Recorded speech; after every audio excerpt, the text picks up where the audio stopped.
Hi guys, welcome back to my channel. So first, thank you to my 1K subscribers because I was able to reach it and it gives me more motivation to make more videos.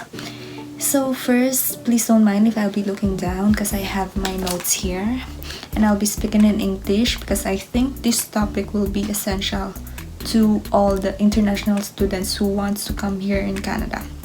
So, our topic for today is about the essential things that you should know before coming here in Canada. So, this covers the schedule in school, expenses, and how you can pay your tuition. So, however, this might be different in other parts of Canada. So, what I'll be discussing for today is based on my experience and the minimum wage here in British Columbia and the tuition fee here. So it's very different if you're going to Toronto or other parts of Canada. But still you can have an idea on the schedules. I think they might be somewhat the same. But yeah, without further ado, let's get started. First, for the schedule, most of us international students took 2-year program, which is equivalent to 3 years post-graduation work permit. So the schedule that I'll be discussing is based on a 2-year program here in British Columbia, and 2-year program is equivalent to 60 units, which has 4 semesters. And the intake usually starts January, May, and September. So now I'll be discussing you my timeline. I came here last year, September 2019. And I studied until December 2019. That's my first semester. Then I have a Christmas break for 3 weeks and I work full-time that time. And then then January to April, which is this time. And then after this, I'll be having my full-time. Supposedly, the regular is May to August. It is the summer break. However, for me, I took one online course because instead of taking 5 subjects this semester, I took 6. So my online started late, like February, and it will end this May. So I can work full-time starting June. But the regular, if you're not going to follow me, you'll start your full-time from May until August. Then my third semester will be September to December. And after that, I have another 3 weeks Christmas break. And then my last semester will be January to April. Now, in these semesters, I'll tell you how my class goes. Like, what's my schedule for every day or for every week. So that you will have an idea. Because most people ask me how many days I go to school, if I have time to work, I have time for friends and family, so I'll discuss it here. So I'll give you my sample. My schedule is just 4 days in school. So Monday and Wednesday, I have the same subjects. I go to school from 8:45 until 2:45 p.m. But that's not straight because I have their 3 hours combined break. Yeah, I think something like that. And then Tuesday and Thursday, I go to school 10:15 until 4:10 p.m. And it also has breaks, not straight because every subject is just around 1 hour and 45 minutes, then break, then another subject. So I don't put hours to work for my break since I just want to relax and focus in school. Besides, I still have time to work for the remaining 3 days, like Friday, Saturday, and Sunday. And after class, I can work as well. And 20 hours is enough actually for 2 days or 3 days full because 2 days, 8 hours, plus 4 hours for another day. So that will suffice. So for those who are wondering if they can work while studying and have time for their friends, family, I say yes, you can. Okay, moving on. Now that you know about my schedules and how you can manage time, let's move on to expenses. This was another thing that most international students who wants to come here are curious of. I understand, because you should budget things, or you should think before coming here. So I will list here my expenses. Another note, this might be different with yours and different with others, so this is based on my experience, just that I'm just giving you an idea. So for food, I have $180. Phone is $80. This includes you can call all over Canada, and unlimited text with data, 4 gig. And then house is $450, including utilities. Car insurance $123. Gas is $90. Other is $50. Basic needs is $50. Other, just for example, I saw something and I want to buy it, but usually it's more than this.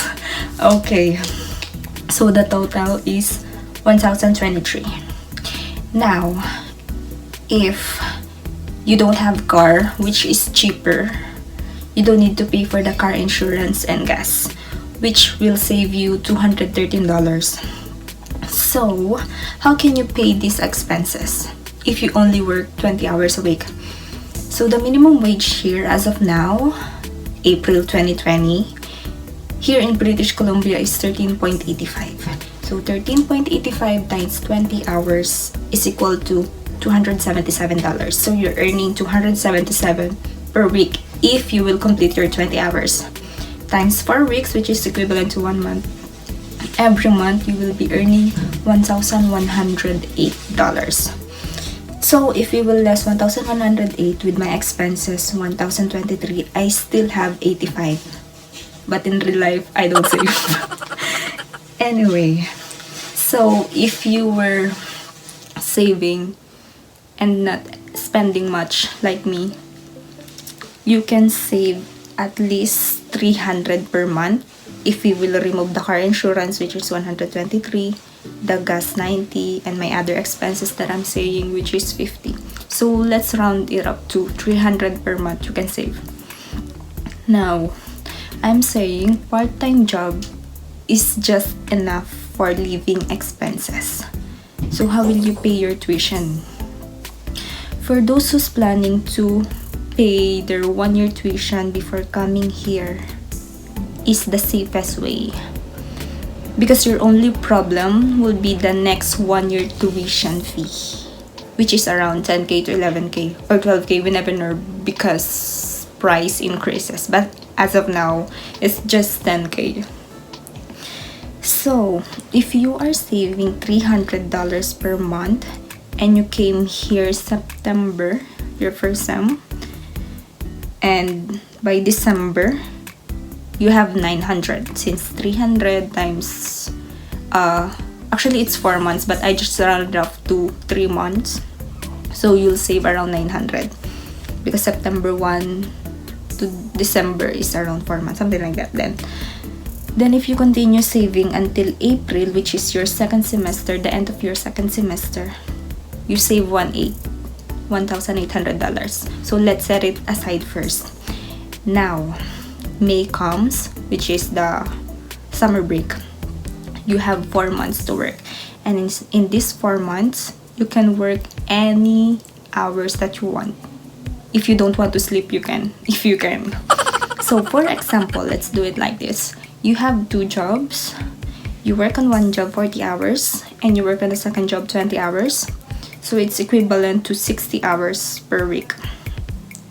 So let's say $13.85 is your salary for the both jobs, times 60 hours, you have $831 per week, times 4 weeks is equal to $3,324 per month. So that's what you're earning if you're working 60 hours with 2 jobs for 1 month. Let's less here the expense. Let's say it's around 900 if I will remove the car insurance, the gas, and other stuff. So let's say it's 900. So you will still have $2,424 to save. And let's multiply this 2,424 per month that you're saving to 4 months, which is your summer break. This is if you'll be consistent with 60 hours, okay? So that will be equivalent to 9,696. This does not include the $1,800 that you save from September to April. So if you will add the 1/8, you will have a total of 11,496 savings. In this 11,496, it doesn't include if you work full-time in the Christmas break, because what I added here is the 4 months break plus the 1/8 savings if you're saving. Okay, so this 11,496 shows that you can pay your next 1-year tuition. Okay, the last 2 semesters, which is September to December and January to April. So you're safe. And you'll still have savings if you're going to save per month, right? Now, if you will come here in Canada by September intake and you only paid 1 semester, it will be hard for you to pay for the next semester, because if you're just saving this 300 per month, it will be just equal to 900, right? September to December. And you need to pay for January. And installment is not allowed. You need to pay in full. And 900 is not enough because per semester we need to pay 5,000 Canadian dollars. Let's say you work full-time in the Christmas break, 40 hours. For example, 40 hours. You will just have 40 times 13.85 is 554 times 3 weeks, because we just have 3 weeks. So it's just equivalent to 1,662 plus the 900 savings. So it's equal to 2,562. And you need 5,000. So you still need 2,438. If you can, I don't know how you can get your money. You can ask from your money way back from your country. You can, but the safest way is to pay for the 1-year tuition fee. If this is for September intake, but don't lose hope. If you want to pay the 1 semester only, come in January intake. And this will be the timeline. So, let's say your first semester will be January to April. After April, you have 4 months summer break. Remember, we discussed earlier. So those 4 months, you can save for 1-year tuition. So your second and third semester, you can save it all through your summer break. So you can pay for it.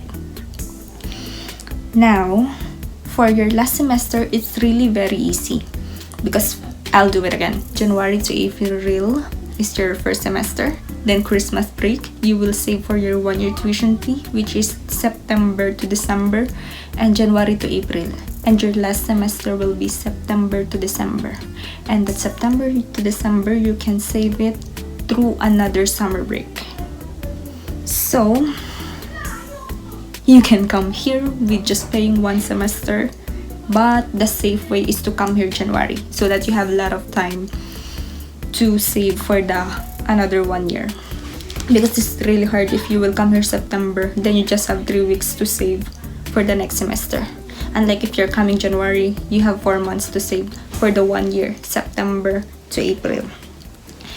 And that is an advantage of lower tuition fee if it ranged just around 10k to 12,000 Canadian dollars. But I don't know if you're going to pay 17,000 Canadian dollars. I think this what I'm saying will not be essential, or you really need a lot of money for that. That prices may increase and subject to change. So please note that this computation is as of now and from my experience. As for the jobs so far, because most students may ask if there's a lot of jobs here, because I can say it's really the best thing to come, why you can choose the Northern Lights colleges, because of the lower tuition fee.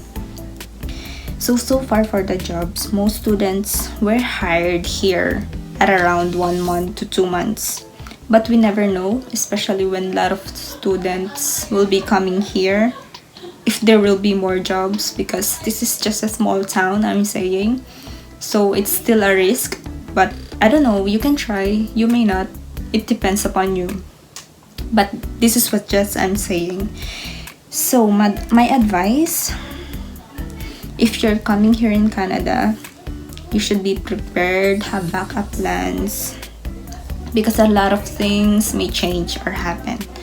Aside from that, if you will be coming to September intake, you should pay 1 year tuition fee. If you don't want, I think January intake is the best. And I think, yeah, that's it.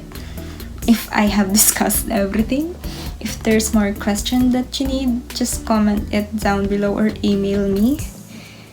And I hope this helped you a lot. I'm thinking if it does. But yeah, these were just some ideas that you can consider before coming here in Canada. And this is, I'm saying, it's different in other parts of Canada. It's not all the same. So please, if this video helped you, please do like, share, and subscribe for more updates. And see ya, bye!